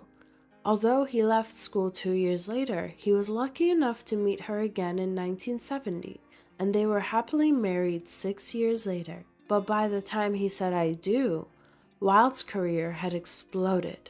In 1968, after mere stage work and a few smaller TV roles, Jack's most successful job returned him to a very familiar story. He auditioned for the lead role in Carol Reed's film adaptation of Oliver, but by then he was too old to be the movie's main character. Instead, he was cast in the role that had eluded him many times before, the Artful Dodger. Even then, he wasn't the perfect casting. Compared to his Oliver co-star Mark Lester, Wilde still didn't quite stack up. Even though he was finally cast as the Artful Dodger, the reason why it had taken him so long remained. He just wasn't tall enough. But this time, they came up with a workaround. Since he was shorter than Lester, who played Oliver, the filmmakers gave him special shoes to wear, making him taller. But this wasn't the only help he was given.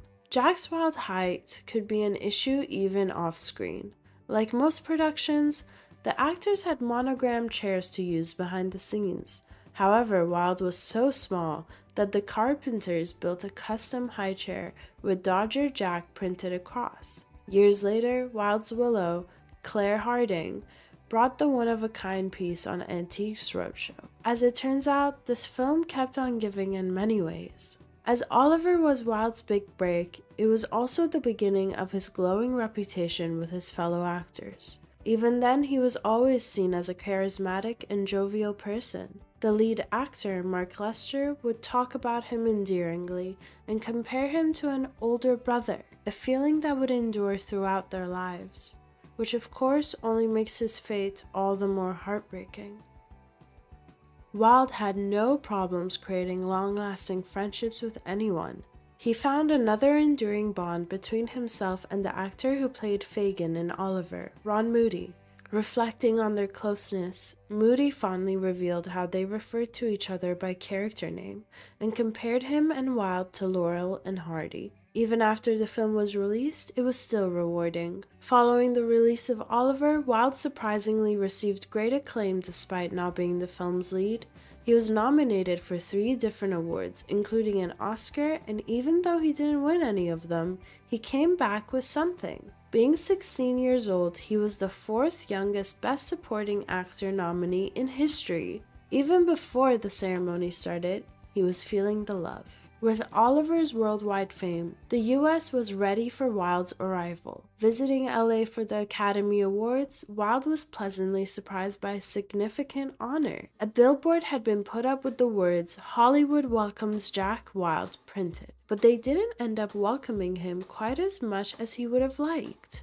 Audiences endlessly praised Jack's performance as the Artful Dodger, yet he didn't take home the award that night. But even his competition felt bad about it. The actor who ended up with the Oscar for Best Supporting Actor that year was Jack Albertson, stated he believed Wilde should have won that award. He even went so far as humbly apologizing to the younger actor at the ceremony. At the same time, he nearly had an even bigger Oscar moment. Seeing as acting wasn't Jack's only talent featured in Oliver, he was offered a different part in the Oscar ceremony. Joining notable artists like Frank Sinatra on the show's docket, Wilde was asked to perform a song written by Henry Mancini. Wilde insistently refused, however, as he had no interest in learning yet another song.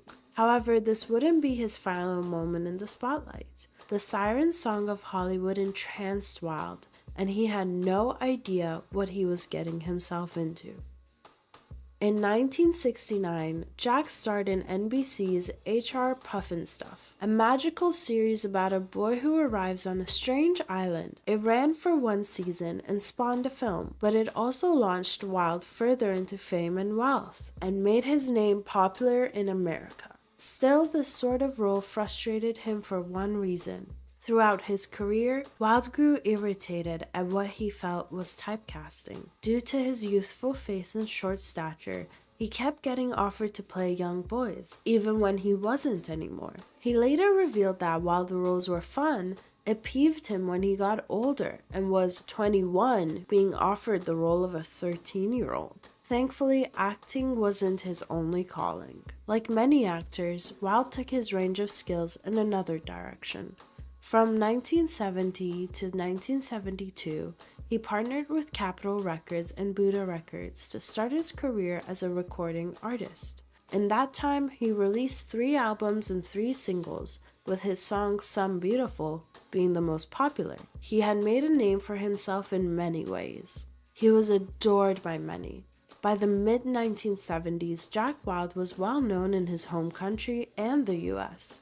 The mixture of his charm, growing star power, and branching talents had turned him into a beloved icon among young actors. Along with the likes of Barry Williams and David Cassidy, the press labeled him a teen heartthrob, a status that suited him just fine. At his peak, Jack Wilde had everything money could buy. Oliver and H.R. Pufnstuf had made him a millionaire by the time he was 20. He always had handmade suits, the best table at any restaurant, never had to drive himself anywhere, and could get anything he ever wanted. He was on top of the world, which only meant he had that much further to fall. For all the success that his status as a child star and a teen heartthrob earned him, Wilde couldn't stay relevant for long. As he started to look older, the film and TV industries couldn't decide how he fit anymore. Consequently, as the years passed, he received fewer offers and spent more and more time unemployed. This is when his life took a dark turn. As the number of acting jobs decreased, Wilde took up an unhealthier habit. According to him, since he wasn't working, he spent all of his time drinking. This became a decades-long cycle of drinking, vomiting, and passing out. Even when he was able to book jobs, he ensured that his car trunk was always full of fresh bottles. This was just the beginning of his descent. Where Wilde had looked for fulfillment at the bottom of a bottle, he found loneliness. His behavior drove his friends away, and even though his wife had pestered him to stop drinking, he ignored her. The only people left around him were those who paid, who couldn't keep him from his more harmful tendencies. It didn't help that he was irresponsible in other areas as well. Being so rich at a young age hadn't prepared Wilde for managing that kind of wealth. Early on, he generously bought houses and cars for his various family members. However, soon all his money went to the bottle. Eventually, even when he was out of money and work, he registered for unemployment benefits just to spend them on more booze. However, he was at risk of losing much more than money. By the late 1970s, Wilde's dangerous drinking had started taking a terrible toll on his health. After visiting his doctor, he was given the diagnosis of acute pancreatitis, directly linking to his drinking. Furthermore, his doctor told him bluntly that if he continued to drink, it would be the end for him. Thankfully, he didn't ignore this advice, though he didn't exactly follow it either. Jack greatly suffered from addiction, but still fought it throughout his life. Told to stop drinking entirely, he decided that cutting out spirits was enough, but even this didn't last. He was able to achieve periods of sobriety, once even staying dry for 9 months, before one bad friend irresponsibly pressured him into relapsing. He was due for a wake-up call and he got one. Wilde was only in his 30s, but the damage of his indulgent lifestyle was swiftly catching up to him. Aside from his acute pancreatitis and several extended hospital stays, his health issues finally came to a head when he suffered from a cardiac arrest. He thankfully survived, but his trials and tribulations were far from over. Through continued damage to his body and disastrous health scare, Wilde continued disregarding his many wake-up calls. His heart gave out 2 more times in subsequent years, and he was eventually diagnosed with diabetes in 1983. To make things worse, it wasn't just his physical health that was quickly deteriorating. His mind was starting to go as well. While rehearsing a pantomime performance in 1985, he began hallucinating that gangsters from the East End were coming to get him. He claims he was terrified. He worried his heart would stop again, and this time he wouldn't wake up. He was later committed to a hospital under the Mental Health Act. Still, he wasn't completely resigned to his addiction. Unlike many similar people, he seemingly had no qualms about seeking outside help. In the mid-1980s, he went to a clinic intended for alcoholics and addicts with the focus of drying out their patients. But nobody's perfect, and Jack Wild was maybe even less perfect than most. Jack's sporadic ups and downs continued, even after trying to get help. After going through this drying out clinic, he was actually successful in staying sober for 6 weeks. However, when he accomplished this, he bought a bottle of champagne to commemorate the achievement, and he fell right off the wagon again. He simply would not quit this dangerous lifestyle, but at least he wasn't proud of it. Unlike other celebrities who may have had similar issues to Wild, he was never one to promote the detrimental lifestyle that he was a part of. In fact, he was always very conscious about who would possibly see him drink and smoke. He honorably refused to do these things in public to avoid having his young fans emulate him. But as if he hadn't endured enough, another devastating loss behind the scenes would soon threaten to send him spiraling. Grappling with his most dreadful moments, Wild lost more than his ability to work. After a rough 9-year marriage, his wife filed for a heartbreaking divorce in 1985. Given clarity, even Jack would later admit that her leaving was largely due to his drinking. In a silver lining, he turned a corner soon after. Jack Wild himself believed that he finally hit rock bottom by the end of the 1980s. Desperate and broken, he had lost his job, fortune, and wife, before finally seeing only one option. In 1989, through an alcoholics support group, Jack became sober once and for all. Thankfully, his career wasn't totally over. Although his career never reached the illustrious heights it had before, Jack returned to what he had truly fallen in love with, performing for people. By 1991, he was able to act alongside Kevin Costner in Robin Hood, Prince of Thieves, and he also secured a few television roles. Alongside these jobs, he also returned to his roots. While his return to the entertainment industry didn't contain many on-screen gigs, he was content to pick back up with the medium that started it all. Aside for some smaller roles, he was cast in a London production of The Wizard of Oz, playing the Cowardly Lion. In stage acting, though, he had a particular set of skills. When Jack was young and still regularly performing on stage, he became famous with audiences for his magnificent gift of pantomime. Now, returning to his stage work so many years later, he brought his gift back in shows like Aladdin and Jack and the Beanstalk. And as the good news started piling up, the latter of these performances would lead to something even more special. While working on Jack and the Beanstalk, Wild met Claire Harding. She initially expected him to be arrogant, but to her surprise, she quickly grew fond of him instead. They were together for the next 10 years, but Wild couldn't outrun his past forever. Despite his extraordinary strides to overcome addiction, the damage to Wild's health had been done. He tragically was diagnosed with oral cancer in 2001, an illness he had never even heard of. He preferred not to dwell on his sickness, but that doesn't mean he didn't put up a fight, which required some drastic measures. Wild's long battle with cancer involved some harsh decisions. After a grueling bout of chemotherapy which was unsuccessful, he underwent a harrowing surgery in 2004 which removed both his tongue and his voice box. After this, he lost his ability to speak. But even with his illness, Wild tried to do as much good as he could.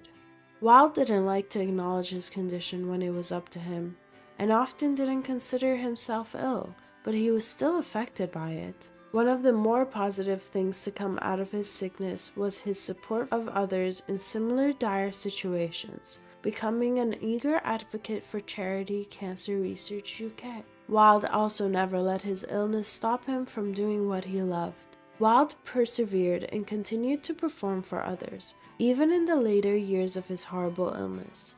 His long-held passion for entertaining the masses remained, and he returned once again to stage performance. In his condition, however, all his roles needed to be non-speaking. Regarding Jack's later work, both on-screen and off, one thoughtful silent role stood out from the others. For his performance as Baron Hardup in the 2005 Worcester production of Cinderella, he was already so beloved that it was written around his condition. He mimed the entire character and everyone praised his performance. Jack's final on-screen role gave him one more unexpected blessing as his health declined.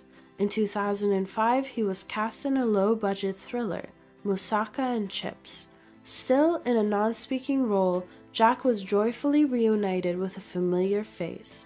Ron Moody, the actor who played Fagin in the Oliver film, once again became his co-star. After being together for 10 years, Jack and Claire finally made their loving bond to each other official. In the fall of 2005, the two of them married, which, according to his wife, was never a decision that his illness played into. Rather, they agreed on this choice because they were completely committed to each other.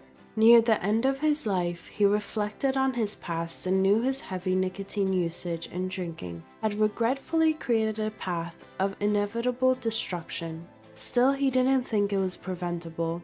According to Wilde, he believed that no matter what, something was in his genes that would always have led him to this. Unfortunately, the chemotherapy and operations were unable to rid Wilde of his cancer. In March of 2006, he sadly passed at the age of 53 after spending his final moments at home.